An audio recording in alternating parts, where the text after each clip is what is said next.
O que eu gostaria de compartilhar com vocês, meus irmãos, é um texto bastante conhecido. Creio que a minha reflexão com vocês hoje será muito simples, talvez até porque eu ando tão cansado, assim, fisicamente, e não consegui fazer uma análise teológica no hebraico, no grego, então vai ser bem simples, né? Tá? O texto é o texto do Bom Samaritano, que eu gostaria de compartilhar. Hoje pela manhã nós começamos uma temática nova na IBD, nós estamos chamando da comunidade centrada no Evangelho. E quando eu concluí a aula hoje, eu entrei nesse tema que a gente chamou da comunidade terapêutica, e falando da igreja.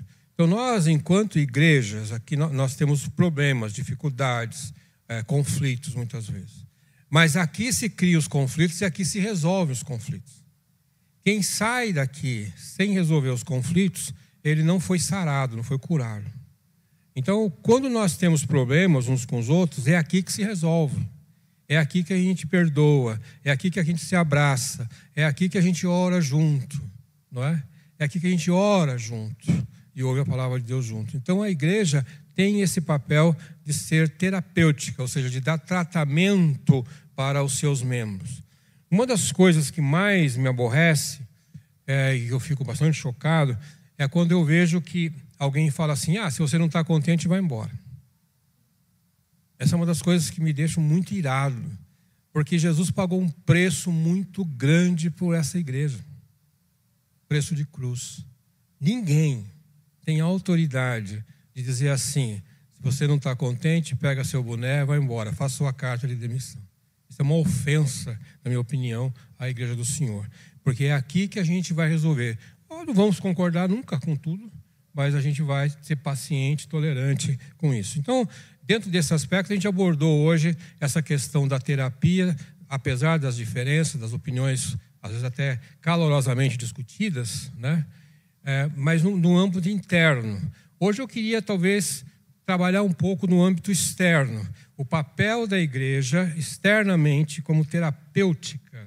O papel terapêutico da igreja externamente. Então eu vou extrair daqui alguns pensamentos do texto de Lucas capítulo 10. Os irmãos querem abrir sua Bíblia, o celular, a memória, se vocês quiserem, para acompanhar o texto, tá? Eu também tenho aqui na tela, vou ver se eu consigo corrigir aqui. O texto que está aqui também, se vocês conseguirem ler, é o texto esse aqui acho que é o texto da revista e atualizada, porque por causa de uma palavra que eu queria usar aqui. Tudo bem? Irmãos, acharam? Tá? Então diz o texto assim, verso 25. Eis que certo homem, intérprete da lei, se levantou com o intuito de pôr Jesus à prova e disse-lhe, Mestre, que farei para herdar a vida eterna? Então Jesus lhe perguntou, o que está escrito na lei? Como interpretas? E a isto ele respondeu, amarás o Senhor teu Deus de todo o coração, de toda a tua alma, de todas as tuas forças, de todo o teu entendimento. E amarás o teu próximo como a ti mesmo. Então Jesus lhe disse, respondestes corretamente, faze isso e viverás. Ele, porém, querendo justificar-se, perguntou a Jesus, quem é o meu próximo?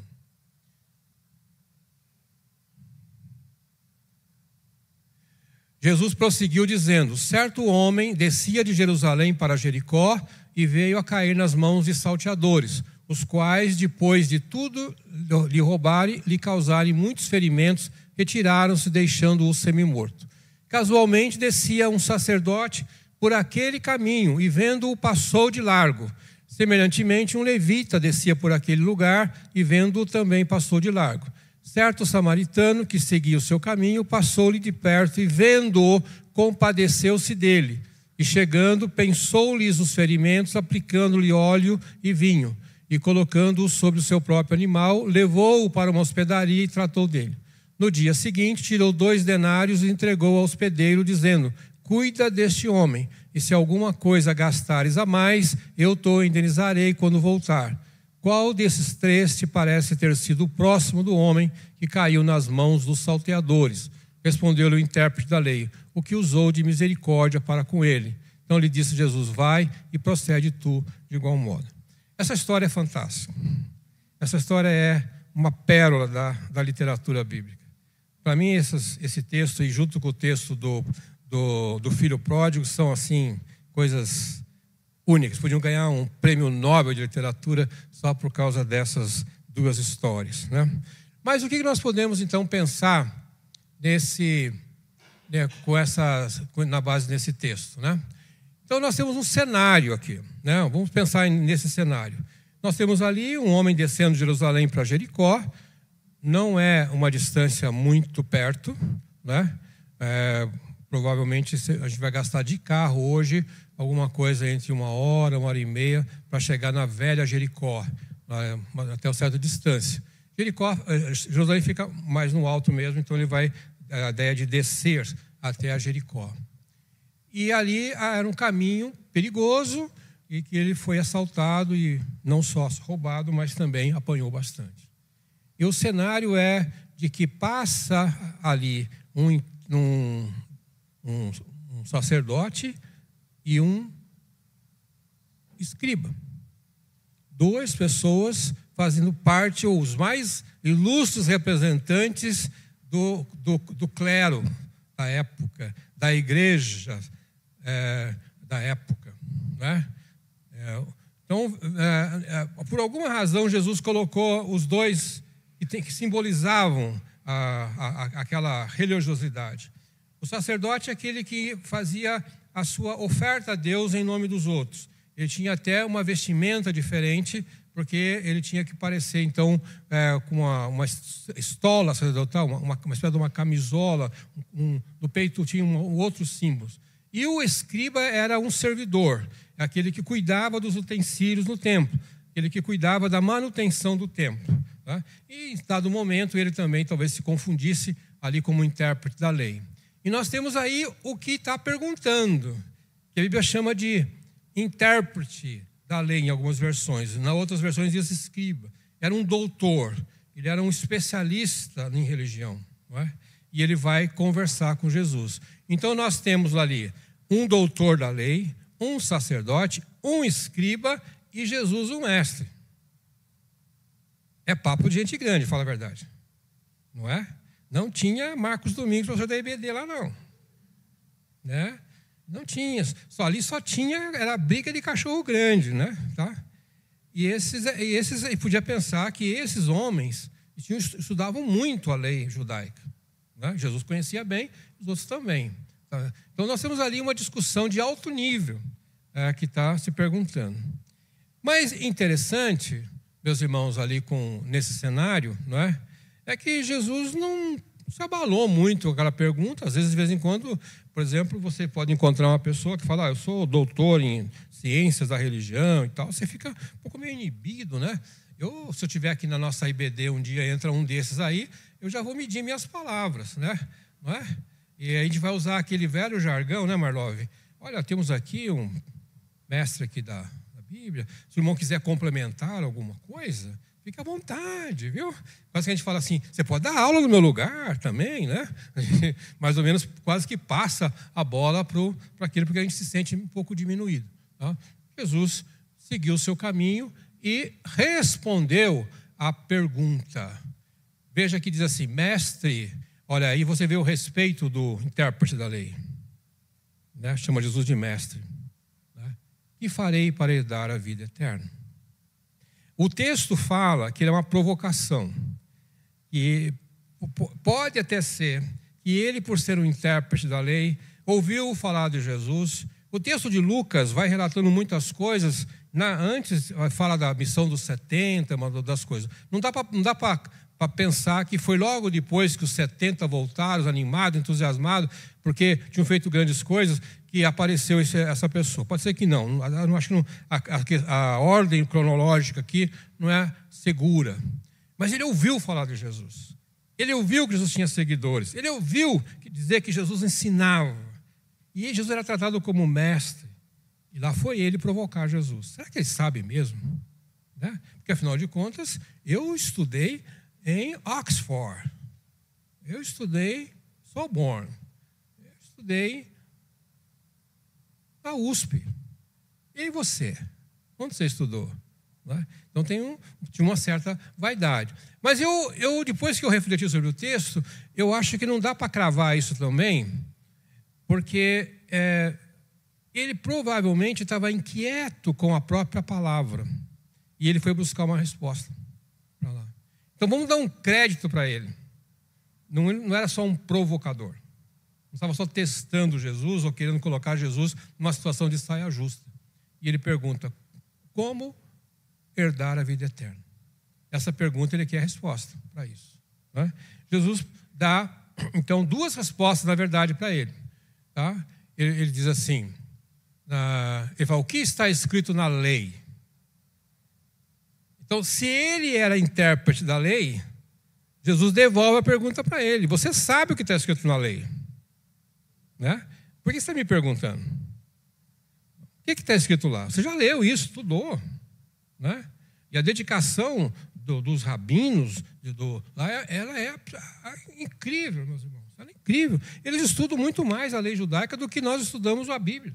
Né? Se dedicam mesmo.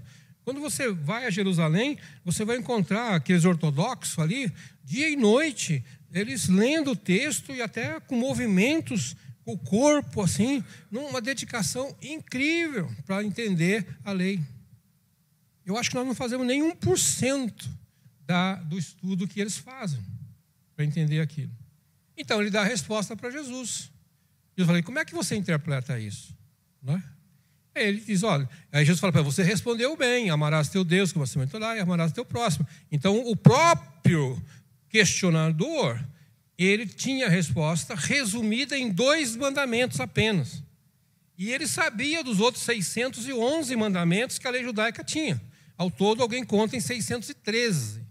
E ele falou os 2 principais. Deus falou: muito bem, vá e segue a sua vida, faz isso, você vai ter vida eterna. Mas ele falou assim: quem é o meu próximo? Será que ele não tinha entendido isso? Né? Quem é o meu próximo? Porque aí nós vamos começar a desconfiar agora que dentro do seu legalismo, dentro do seu puritanismo, ele só enxergava a salvação para os judeus. Ele só enxergava as boas obras para a nação judaica. Ele não conseguia inserir na vida dele um pouco de generosidade com aqueles que não eram. Principalmente os samaritanos. E Jesus aproveita essa chance para dizer a ele qual era o seu próximo. E um texto que eu encontrei hoje diz assim: meu próximo é qualquer pessoa que está sofrendo e que depende de mim aquilo que for necessário para ajudá-lo de forma incondicional. Essa é uma explicação moderna para isso aqui. Mas a ilustração de Jesus é melhor que essa aqui, porque ele diz o seguinte aqui, ó. Então veja, a resposta é impactadora. Aqui tem um detalhe interessante, que Jesus sempre impacta as pessoas. Eu digo assim: se você conhece Jesus e ele não te impactar, tem algo errado. Tem algo errado. Você não pode sair indiferente de quando você encontra Jesus. Todo mundo que teve um encontro com ele saiu impactado. Até aquele outro que foi perguntar a Jesus lá, que Jesus falou: vai e vende tudo que tem, vem e segue-me. O moço saiu triste, saiu impactado com aquilo. O outro, que era também da lei, vai se encontrar à noite com Jesus e fala: importa você nascer de novo. Umas respostas impactadoras. Então, o nosso Cristo, meus irmãos, tem que impactar a nossa vida. Encontrar com Ele. E quando a gente fala que impacta, é que você bate de frente e você não volta ao mesmo. Você vai voltar diferente. Aí, um mês atrás, mais ou menos, eu estava fazendo um trabalho e eu impactei numa porta de vidro. Não vi a porta. Né? Aí bati com esse óculos na porta de vidro e eu fiquei tonto assim por algum tempo. Começou a sangrar o supercílio aqui e eu fiquei bem diferente. Porque foi um impacto violento, não é? Então, encontrar com Jesus tem que ter esse impacto. Saímos diferentes. E esse homem ficou impactado, com aquela cara de: e agora? O que eu faço? Não é? E pensando, então, esse doutor da lei, ele conhecia a lei, mas ele não a praticava. Esse é um dos problemas hoje que nós temos nas próprias igrejas que nós estamos vivendo aqui, muita gente muito bem formada, as melhores escolas, faculdades, e eles ficam presos somente nessa literatura e não conseguem sair desse mundo acadêmico, né? E levar a igreja para fazer aquilo que ela deve fazer, sair para fora dos muros da igreja. Porque estão sempre teorizando, discutindo a teoria A, a teoria B e tal. A nossa igreja precisa sair e impactar esse mundo. E quando eu falo que ela é uma igreja terapêutica para fora, é que quando nós encontramos alguém que é carente, a nossa ação tem que ser de cura para ele. Nós temos que oferecer um tratamento para ele. Então, ficar aqui dentro, no nosso conforto, não vai impactar ninguém. Não vai impactar ninguém. Nós temos que ter uma ação para fora, impactadora também. Então, isso que muitas vezes nós gostamos de ver pessoas falando do hebraico, do grego, disso e daquilo, é bom intelectualmente falando, né? Mas não traz muito resultado. Então, o legalismo dele também, muito provavelmente, impedia de avançar, né? Então, vamos fazer, para que eu vou pregar o evangelho? Pensa na situação do judeu. Eu não posso pregar para um samaritano. Posso pregar para quem eu considero ímpio, né? Se eu me aproximar dele, eu estou pecando. Eu tenho que ter a minha asepsia resguardada. Talvez a gente também, de vez em quando, nós somos doutores da lei. Para que eu não posso pregar para o fulano, né? Ou porque ele é muito pobre, ou porque ele é muito rico. Nós ficamos inibidos de falar para ele. Nos impede de avançar quando nós mesmos estabelecemos uma barreira aqui. Mas o que Jesus mostrou no texto é uma coisa bem diferente. E aí temos esse teólogo que impactou muito aí as escolas de teologia da década de 30. Ele diz assim: uma visão superficial da lei sempre conduz legalismo. Uma visão aprofundada da lei faz a pessoa interessada na graça divina. Aí eu diria assim, esse teólogo aqui é que falou assim: Marcos, vai devagar aí com o intérprete da lei. Talvez ele não seja a pessoa que só queria testar Jesus. Ele, na verdade, estava estudando a lei, e ao se aprofundar na lei, ele foi atrás da graça. E aí foi impactado por Jesus. Então, porque a lei mosaica, a lei dos judeus, leva a Cristo. Então, quando alguém estuda isso, ele vai falar assim: mas o que tem mais? O que tem mais? E ele vai, se ele se aprofunda, ele vai chegar em Jesus. Mas se ele ficar na superfície, não. Ficar no legalismo. Por isso que nós vamos encontrar pessoas, às vezes, meus irmãos, que se encontraram com Jesus das maneiras mais estranhas, às vezes. Eu encontrei uma vez uma pessoa se converteu numa antiga igreja nossa. Ela era uma pessoa católica, mineira católica, né? Falar que mineira católica é quase redundante, né? Ele era mineira católica praticante, e ela lia a Bíblia. Um dia ela falou assim: eu preciso de mais. E foi na nossa pequena congregação, se converteu e foi fiel até o fim da sua vida. Nós vamos encontrar hoje, há muitas histórias de muçulmanos que estão se convertendo e estão no silêncio, porque eles estavam estudando e aí eles encontraram, eles foram motivados a buscar a graça. Nós vamos encontrar judeus também, que estão buscando Jesus.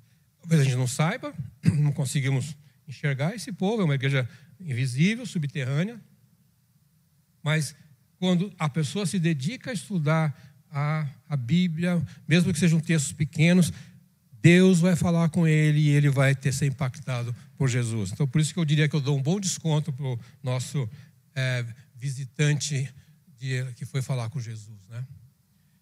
Bom, o papel terapêutico da igreja deve ser holístico. Quer dizer, quando nós pensamos para fora, o que nós estamos vendo no exemplo do samaritano é que é um exemplo de alguém que atendeu uma pessoa que ele nem conhecia. A Bíblia não cita o nome da pessoa, nem diz que era judeu. Dá a entender o texto que era judeu. Mas não fala o nome dele, fala que era uma pessoa que foi agredida e foi maltratada. Mas aquele samaritano, que não seguia a lei judaica, foi atender ele lá. Independente da sua origem, da sua cor, de nada. Né? Eu mesmo já me caí em situação que eu falo assim, será que eu vou ajudar A ou vou ajudar B? Mas se eu for ajudar o A, tem os filhos lá que vai cuidar dele, ou tem lá os parentes, eles que cuidem dele. Então, na verdade, eu já fui ali um intérprete da lei e falei, não. A Bíblia fala que quem for viúva, que tem filho, é aqueles que vão cuidar, por que eu vou dar dinheiro para a viúva? Né? E a gente vai colocando essas barreiras. Aí a gente para no semáforo, vê um sujeito com uma criancinha no ombro pedindo dinheiro para você. Aí você não sabe, se você bate nele, você dá dinheiro para ele. Né? Porque ele está abusando do seu sentimento ali. Né? Se a gente para pensar, fala, será que Jesus ia bater nele? Porque ele está abusando, usando uma criança. Tem um que fica aqui na Marquês de São Vicente, aqui quase na Ponta do Limão, ele está quase todo dia lá com o menininho no colo. Acho que o menino vai ficar até torto, tanto que fica no ombro do pai. Né? E o que você faz? Dá ou não dá? Né? A gente fica num conflito interno. Né? Mas o que nós aprendemos aqui, com esse exemplo de Jesus, é que ele não perguntou nada para ele. Né? E ele deu um tratamento holístico. Veja só algumas coisas que você pode tirar daqui. Ó. Olha só. Primeiro, interrompeu sua caminhada. Ele estava viajando também. Poderia falar, não posso parar. Vai atrasar o meu compromisso. E muitas vezes nós não ajudamos alguém porque vai atrapalhar a hora de chegar no trabalho, de chegar na escola, da consulta médica, daquilo que você tinha combinado. Aí o outro vem e ajuda. Ele interrompeu a caminhada, porque era mais importante socorrer aquele pobre coitado. E aí eu penso comigo agora. Será que eu interrompo a minha caminhada se eu encontrar uma pessoa que precisa da minha ajuda? Mas você vai perder o compromisso. Você tinha lá uma reunião de negócio e vai fechar um contrato. Interrompo para ir lá, para atender aquela pessoa.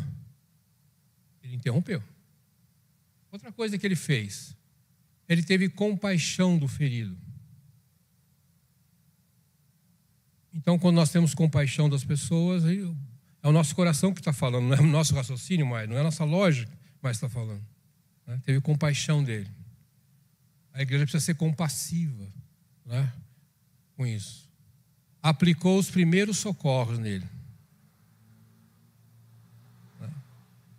Hoje talvez a gente ia chamar o SAMU, né? Mas na época não tinha SAMU. Então ele levou o que ele tinha e aplicou os primeiros socorros. A Bíblia fala que ele aplicou vinho e óleo nas feridas daquele homem. Levou o homem a uma hospedaria. E aqui diz o texto ainda que ele colocou o homem no seu animal, né, no seu próprio cavalo, mula, sei o que estava caminhando. E aí se colocou o filho lá, talvez ele foi a pé, puxando o animal, até chegar numa hospedaria.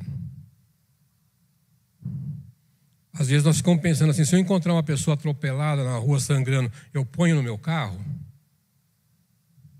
Vai ficar cheio de sangue em meu carro. Como é que eu limpo isso depois? Né? Essas coisas começam, né, a botar barreiras para a gente. Levou para uma hospedaria. Outra coisa interessante, passou a noite ao lado do ferido. Às vezes fala assim, está aqui você, já está aqui, vai cuidar de você e tal. Fica em paz, hein? Ficou lá a noite toda. No outro dia de manhã, assegurou que seria bem tratado. Chamou o hospedeiro e falou, cuida dele. Eu vou te dar esse dinheiro e mais até você cuidar dele. E por fim ele pagou a conta e prometeu continuar ajudando. E uma coisa que eu não coloquei aqui, se você perceber no texto, ele fala, e quando eu voltar, não é? Eu creio que isso aqui está no verso, se eu não coloquei aqui, E se alguma coisa gastares a mais, eu te indenizarei quando voltar. Então, o que dá para a gente entender é que ele iria fazer o backup, ele iria fazer o retorno, o pós-venda, para saber se aquele homem estava bem ou não. Então, eu chamo isso tudo, esses 7 ou 8 itens, como um tratamento holístico global na pessoa.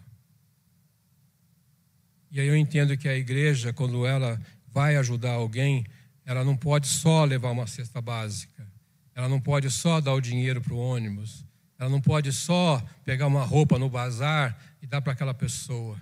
Nós teríamos que ir um pouco além disso. Cuidar dessa pessoa como um todo. Porque ela tem necessidades físicas, tem necessidades espirituais também. Acho que tem que mudar um pouco a nossa visão hoje, enquanto igreja moderna. E nós, às vezes, até terceirizamos esse tratamento, porque a gente não tem tempo, porque outras pessoas talvez sejam mais capacitadas do que nós, mas faz parte da nossa missão enquanto igreja dar um tratamento holístico a todos esses necessitados. Sair daqui e ir oferecer essa ajuda para quem quer que seja. Irmãos, quando Jesus fala assim, João 13:35, seu amor uns pelos outros provará ao mundo que são meus discípulos. Não vai ser a camiseta que a gente usa da Igreja Batista, a primeira Igreja Batista da Vila Romana, que vai dizer que você é crente ou não. Não é a sua carteirinha de a ordem dos pastores. Não é, talvez, o título que você tenha. Mas a marca dos discípulos de Jesus, amor pelas pessoas. Essa é a nossa marca. Alguém vai dizer assim, você é cristão? Como é que você sabe? Porque só um cristão pode demonstrar tanta atenção para essa pessoa. Outros não fariam isso. Essa é a nossa marca. É disso que seremos cobrados um dia. Se nós fomos ou não fomos amorosos com aqueles que precisavam. Concluindo a minha breve reflexão aqui, meus irmãos, vou dizer o seguinte, a nossa religiosidade, por mais pura e disciplinada, é falsa se não demonstrar amor aos necessitados.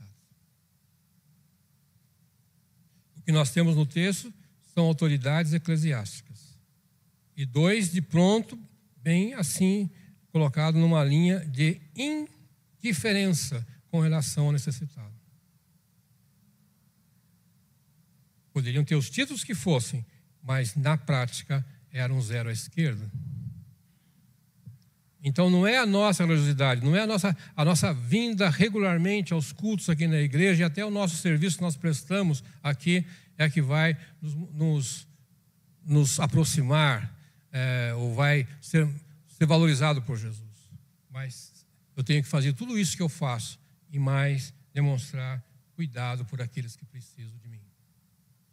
Veja, eu coloquei entre aspas aqui, um ignorante samaritano foi usado por Jesus para demonstrar a grandeza do amor fraternal. Eu diria que Jesus foi, de certo modo, um pouco irônico aqui, sabe? Né? Porque ele pega um intérprete da lei, um judeu, talvez bem tradicional, e mostra para ele que o samaritano, que era um povo que eles não gostavam, e não tinham amizade, poderia fazer melhor do que o doutor da lei.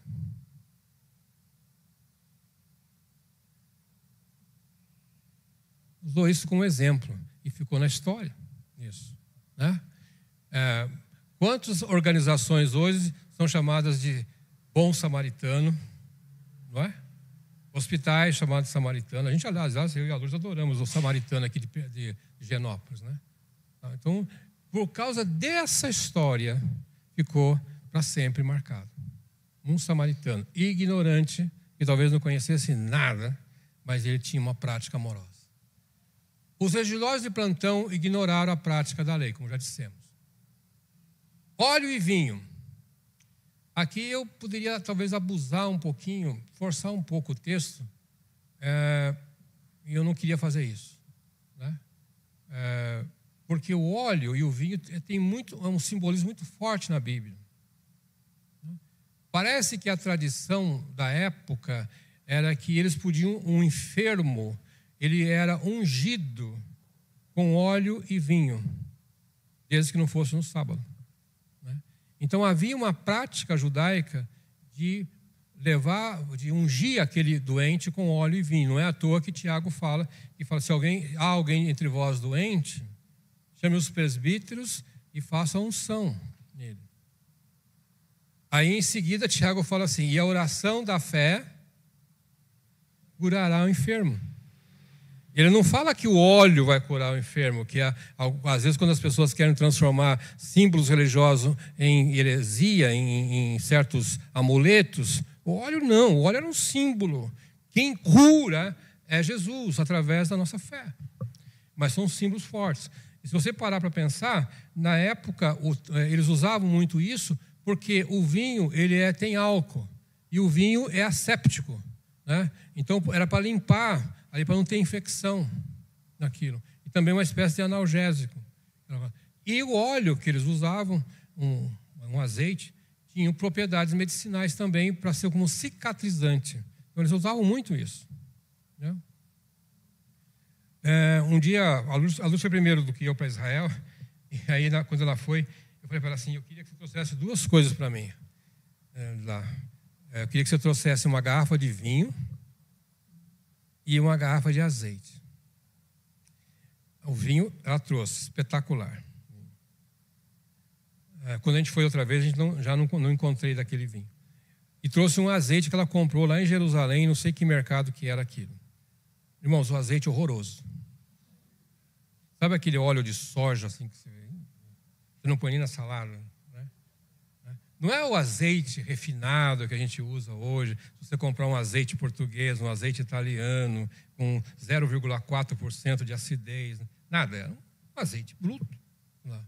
Mas tinha propriedades medicinais que eles usavam. Era isso que Jesus usava, né? Tá? Mas era uma prática lá. Agora, o vinho também representa o sangue de Cristo, né? Tá? O óleo era usado para unção de sacerdotes e reis. Então, o que nós podemos, se a gente forçar um pouquinho o texto aqui, você vai dizer que aquele samaritano usou dois símbolos bem judaicos e cristãos como forma da gente poder entender assim: ele também levou uma palavra de fé para ele, ou levou a cura em Jesus de um certo modo, de modo indireto. Não vamos forçar muito, mas essa é a ideia. Tem um simbolismo assim muito forte aqui de religiosidade, de fé em Jesus Cristo. Óleo e vinho. Não é à toa que ele menciona isso. Tá? E estão associados ao nosso Cristo. Bom, o que eu queria finalizar aqui, meus irmãos? É que se nós não formos uma igreja terapêutica, se a gente não sair dos muros e não atingir aquele necessitado, é provável que a gente vai se deparar com esse texto de Mateus 25:40. Que Jesus conta a história de um rei, né? E depois, e aí eles perguntam: mas quando foi que nós fizemos isso? Quando foi que Jesus fala aqui? Vai voltar e tal, e vai cobrar deles. Quando foi que a gente ajudou os pobres? Quando foi que a gente te ajudou, Jesus? Falou: não, toda vez que você fizer a um dos pequeninos, toda vez que você cuidar de alguém carente, você está fazendo para Jesus.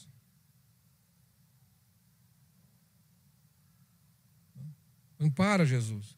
Então esse trabalho será reconhecido, porque mesmo simples, às vezes, atendendo uma pessoa à necessidade, uma família, uma criança, isso, aquilo, tá? Não é para nós que estamos fazendo, é para Jesus esse trabalho. É para que o nome dele seja engrandecido. Então, isso aqui é para mim também, porque se eu fizer uma análise de quanto eu gasto para socorrer alguém, para ajudar alguém, como crente, qual é o meu tempo que eu posso dedicar como voluntário no hospital? Qual é o tempo que eu posso dedicar para ajudar um asilo, fazer alguma coisa, é zero. É zero. Então, eu diria assim, vamos pensar numa igreja que também vai estar mais engajada em ajudar aqueles que carecem. Esse é meu apelo para vocês hoje e para mim, né, de fazer isso. Tá? Uma igreja terapêutica que leva tratamento físico e espiritual para todos. Amém?